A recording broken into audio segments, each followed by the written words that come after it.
Un voyant et sorcier vient au Christ. Mon parcours d'étudiant préféré. J'ai appris la version chinoise de la sorcellerie et de la magie auprès d'un professeur qui étudiait la magie depuis 42 ans.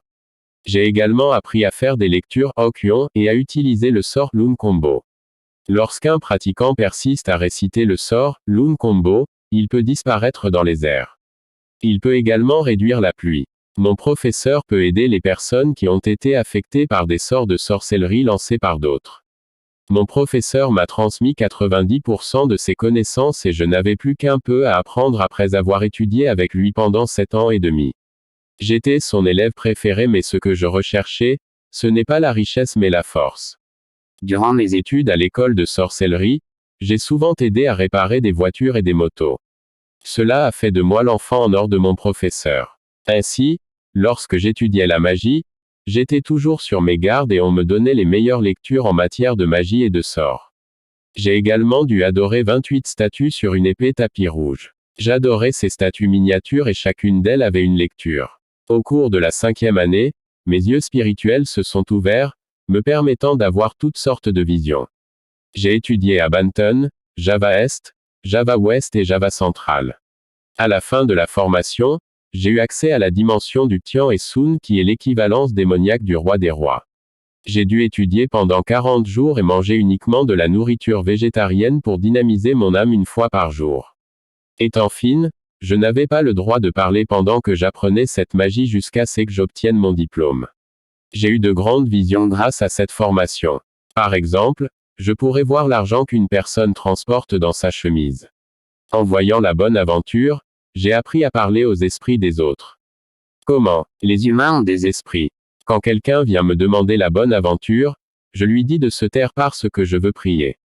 Mais en réalité, je ne priais pas. Pendant que cette personne se tait, je récite un mantra. Je fais ressortir son esprit. Ensuite, je demande à son esprit. Quel est votre nom de famille, etc. Après avoir écrit les détails et en avoir parlé à mon client, il était choqué et disait, comment se fait-il que vous le sachiez, même si je ne le sais même pas moi-même? Votre homme spirituel en sait plus que votre âme. Les chrétiens devraient passer plus de temps en esprit avec le Saint-Esprit s'ils veulent grandir en sagesse et en révélation. Les 10 heures de bonne aventure ont donc pour objectif de connaître les ruses du monde des esprits. Le monde des esprits n'a ni temps ni espace. Je peux attraper son esprit et lui demander. Ensuite, son esprit me disait tout, comme où se trouve sa maison, etc.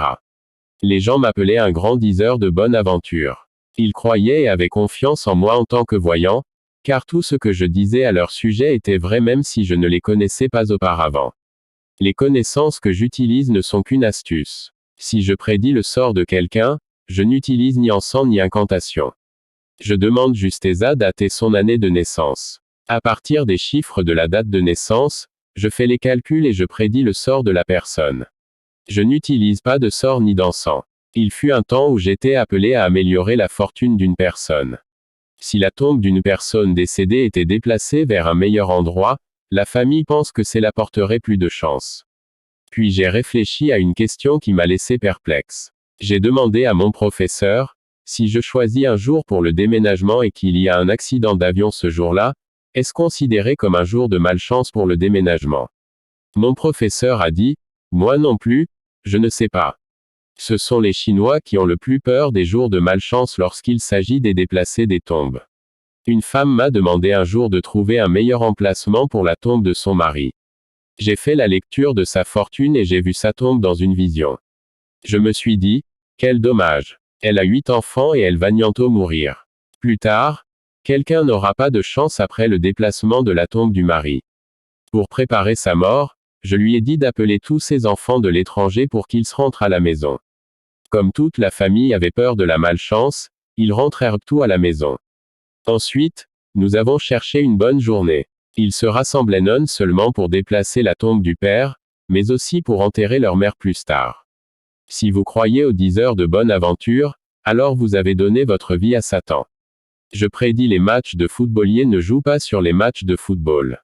Mais je suis devenu curieux de prédire l'équipe gagnante. Ainsi, je lis un sort et discute avec les dirigeants spirituels sur les terrains de football. Je leur ai demandé qui allait gagner et ils m'ont annoncé les résultats avant le début du match. À ce moment-là, j'ai annoncé à mes amis joueurs les résultats du match de football. Ils ont placé leur pari en conséquence et ont gagné le pari. Je l'ai dit à mon professeur, et mon professeur était en colère et n'aimait pas ça. Il m'imposait un jeûne de 40 jours en guise de punition. Après, j'ai eu peur de recommencer. J'ai été invité à se repentir un jour, je suis allé chez mon frère, où se trouvait un serviteur de Dieu qui était évangélique. Mon frère était un de ses élèves. Quand j'ai vu qu'il était chrétien, je n'ai pas aimé ça car je détestais les chrétiens. Je suis allé à la salle à manger pour lire le Coran. Le serviteur de Dieu est venu vers moi et m'a appelé « frère ». J'étais confus, je ne suis pas son frère. Puis j'ai demandé « vous m'avez appelé ». Le serviteur de Dieu m'a dit « tu as un frère qui veut se repentir. Vous devriez également vous repentir ». Alors j'ai dit « en effet, je suis un voleur mais je n'ai tué personne. Pourquoi devrais-je me repentir ?» Puis j'ai demandé « qui es-tu » Il répondit « je suis un serviteur de Dieu. Si tu ne veux pas te repentir, je viendrai chez toi vendredi. » J'ai ensorcelé le serviteur endormi de Dieu dans ma tête, je lui ai dit qu'il ne viendrait pas me voir vendredi. Ce soir, j'enverrai de la sorcellerie au serviteur de Dieu. Mes connaissances sont déjà de 90%. J'ai attendu le soir. Je l'ai dit à mon professeur. Mon professeur a dit, c'est une petite chose. Vous achetez un pot. Plus tard, vous prenez l'esprit de ce serviteur de Dieu et vous le mettez dans le pot. Fermez-le et scellez-le. Il deviendra fou. Habituellement, lorsque j'attrape des gens, utiliser 20% de mes forces suffit. Mon professeur m'a dit de lire un sort. Quand je lisais un sort, je voyais mon esprit sortir pour attraper l'esprit du serviteur de Dieu.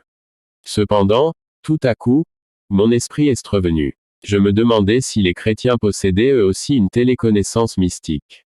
J'ai augmenté à 70% de ma force. J'ai lu un sort pour avoir une vision du serviteur de Dieu. Je l'ai vu dormir, mais une lumière vive sortait de son corps. Ensuite, j'ai utilisé toutes mes forces pour capturer son esprit. Soudain, j'ai rebondi de 2 mètres et j'ai vomi du sang. Heureusement, je ne suis pas mort. Je me suis demandé, comment se fait-il que les chrétiens aient aussi ce haut niveau de force mystique? J'ai perdu et l'ai donc attendu vendredi. Lorsque le serviteur de Dieu est venu vendredi, j'ai dit, frère, je veux être ton élève. Bien que vous n'ayez utilisé aucun sort, vous aviez du pouvoir qui sortait de vous. Ce serviteur de Dieu ne savait pas que même s'il dormait, la sorcellerie n'avait aucun effet sur lui. Ce serviteur de Dieu jeûnait depuis 40 jours, et le 3e jour il a rompu son jeûne pour m'évangéliser, de 17h à 23h.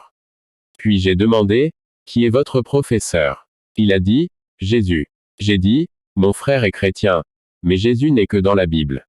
On m'a appris la Bible, j'ai eu des visions mais je n'ai jamais vu Jésus.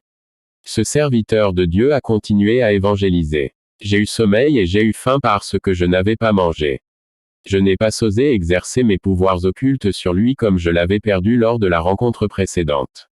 J'ai dit, il est déjà tard dans la nuit. Alors le serviteur de Dieu dit, dans 3 jours, je reviendrai. Il m'a donc rendu visite à nouveau une semaine plus tard pour partager davantage l'évangile. Lorsqu'il revint pour la 4e fois, ce serviteur de Dieu dit, Seigneur, je t'ai vu sur la chair prêchant dans l'église. Cette servante de Dieu venait sans cesse m'évangéliser, puis j'ai commencé à m'intéresser à la Bible. Quand je lis la Bible, je lis l'histoire de Samson. Oh, c'est génial, il a de la force. Alors j'ai dit au serviteur de Dieu, je veux être un Samson.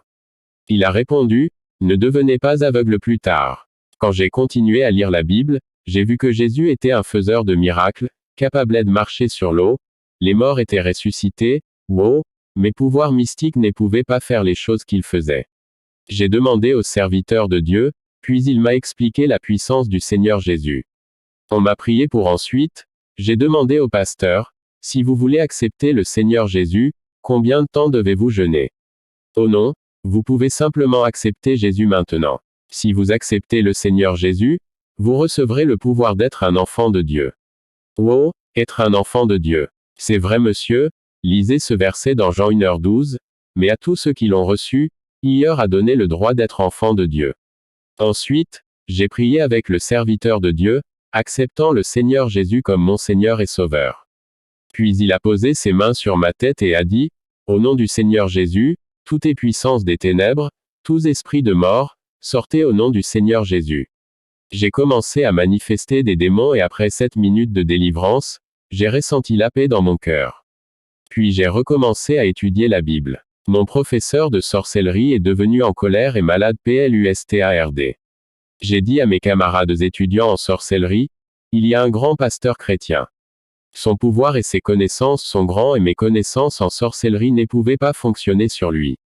J'aime la Bible. Ils se sont mis en colère. Ils l'ont dit à mon professeur et mon professeur s'est mis en colère aussi. Je me suis souvenu que lorsque je faisais équipe avec mon professeur pour lancer des sorts et de la sorcellerie sur ce serviteur de Dieu, cela n'avait pas fonctionné. Puis je suis venu voir mon professeur de sorcellerie.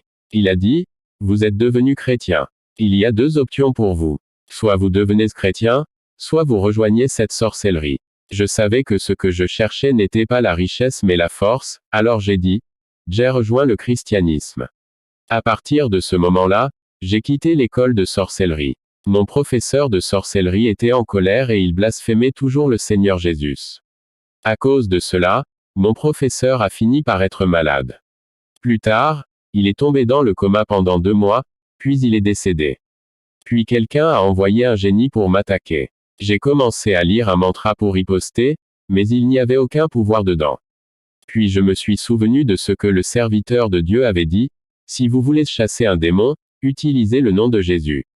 Dit, au nom du Seigneur Jésus. Lorsque j'ai prononcé le nom de Jésus, le génie s'est enfui et a disparu.